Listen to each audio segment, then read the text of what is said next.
It's my belief that most, if not all, drugs have a medicinal quality as well as a recreational effect. To me, it's philosophically absurd to make a distinction between medical drug use and recreational drug use with respect to any sort of legislation regarding prohibition and legalization. So looking at drugs like alcohol, marijuana, opium, psychedelics, human beings have been using these as medicine and as recreational drugs forever. There isn't a single society that I know of that doesn't have, drug use enveloped into its cultural identity in some way.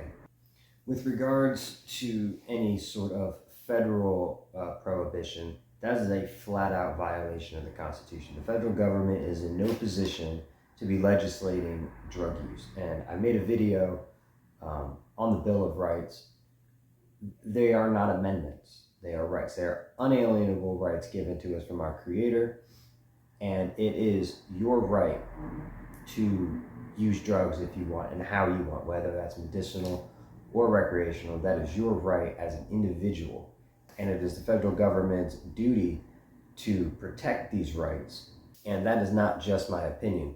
We have seen the results of this in the early 20th century with the passing of alcohol prohibition via the ratification of the 18th Amendment, which was disastrous. It led to a huge rise in crime, just like drug prohibition now has led to a huge rise in crime.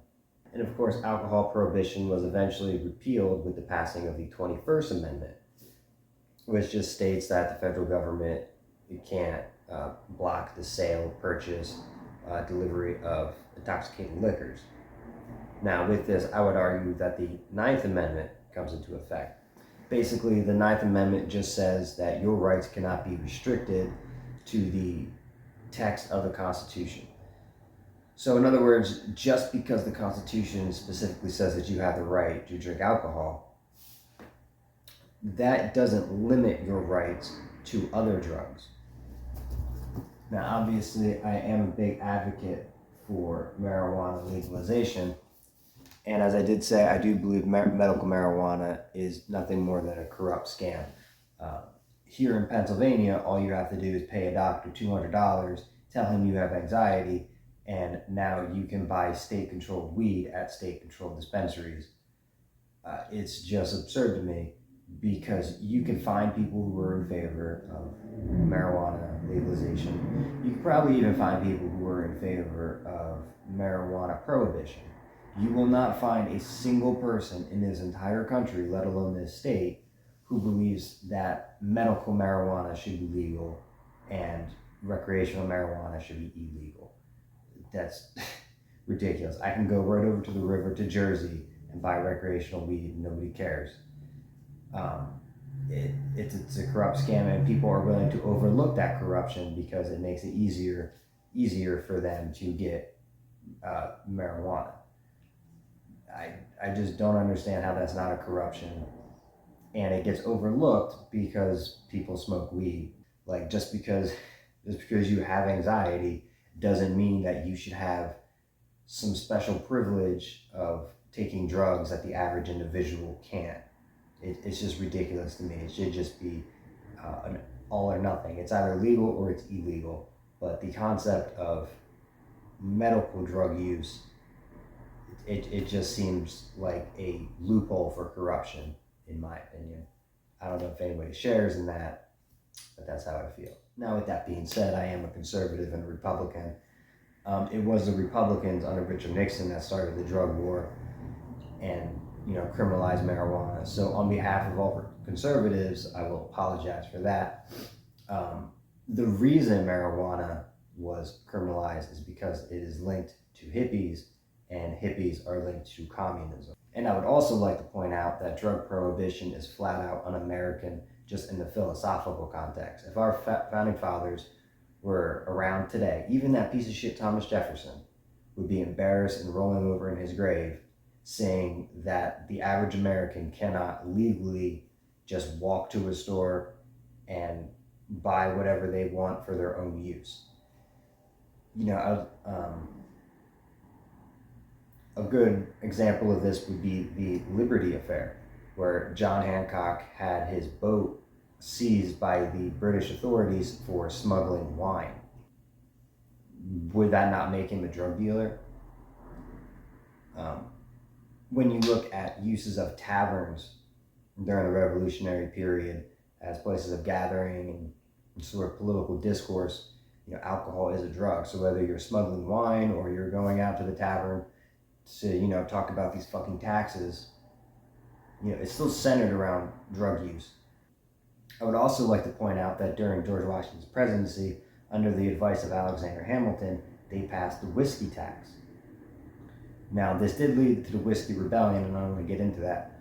But the government does have authority to place taxes on the sale of drugs, in which I'm in favor of that, so long as everybody has a representation. It's no taxation without representation, not no taxation. But I feel like if George Washington and Alexander Hamilton were willing to place a tax on whiskey use, I don't understand why they would be in favor of prohibition of marijuana or psychedelics or anything else. Legalize it, place a tax on it, use that tax revenue to fund the military. It's like, I just don't understand why we're not doing that today. But I do believe that given those examples, the Founding Fathers would be embarrassed at what we become with regards to the individual liberty of Americans to choose what they put in their own bodies. And I'm not trying to say that there are not social detriments to drug use. I'm just saying that federal prohibition doesn't work and is also unconstitutional, and that there should be other avenues for the federal government to take with regards to the opioid epidemic. And I want to highlight opioids because it is my belief that we are living through a third opium war.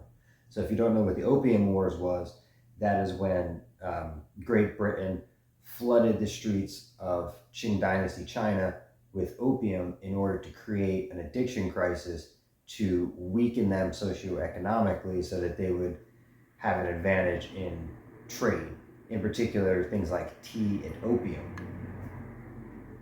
And while Americans might not know anything about that, I'm sure places in Asia like China and maybe even Saudi Arabia are aware of that.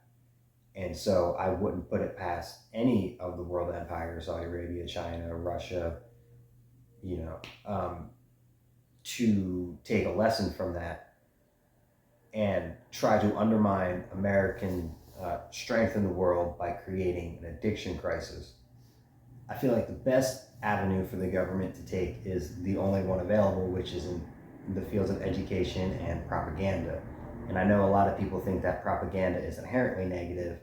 Propaganda doesn't have to be inherently negative in and of itself. You can have propaganda for something good. So like, for instance, when they put cancer warnings on packs of cigarettes, or when you see anti-drug commercials, that's propaganda. It's not all a bunch of Soviet, Nazi films that we usually tend to think of when we hear the word propaganda. And I don't understand why the government could not put out advertisements espousing notions of virtue and modesty. And even if they didn't work, even if, teenagers probably aren't going to listen, that's not the point. The point is that it's out there, and that is the role of the government. Because if you think about those anti-marijuana commercials where it's like the person flat on the couch, like that's not inaccurate. Like, one of the negative side effects of marijuana is that it makes you content with being bored, and you can't have a society of just stoners sitting on the couch all day. So when the federal government makes a video about marijuana making you lazy, that's not inherently wrong just because I smoke marijuana and I might get offended. Oh well, feelings don't matter. And so rather than this insistence on hedonism, which we see from the corporate media and from liberalism, we should be aiming for a more modest sense of virtue. And as Aristotle defines virtue in the Nicomachean Ethics, it is the mean disposition of two ends, one being an extreme and one being a deficiency, both of which we call vice. Doing too many drugs is just as bad as not doing any drugs. Okay, one is an excess, one is a deficiency. If you go throughout life not having any drugs, you're fucking weird. You know, I don't want to be offensive. I understand that there's Christians and other aesthetic philosophies out there, but it's just weird to me. You know, I just feel that drug use is an inherent part of human existence, not only socially, but just sort of in like a natural context. You know, a modest drug use is beneficial. Like, I couldn't imagine my life without ever doing any drug. I just don't know how you get through that without drinking, without like smoke, without drinking coffee. Like, you know, even like a little stimulant. I just feel like it's weird. Maybe that's me. Maybe I'm being judgmental. I don't know. I just don't understand why you would go through life not partaking in any recreational drug use.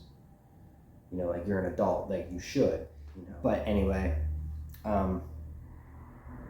yeah, and I just feel that these same arguments could be used for other forms of vice, such as legalized prostitution, legalized gambling. Like, you're grown adults. It's your body. You know, you can use it how you want to, and so long as there is consent, to me, it's nothing more than a free market transaction. And vice within the free market would be better for the state and for the individual than putting vice in the hands of, you know, the federal government deciding how you can and cannot partake in any vice. But all right, guys, that does it for my little rant. I hope you enjoyed it. If you did, please like and subscribe for more content. I do plan on making more videos on many more subjects. So thank you again. And free the leaf and make America great again.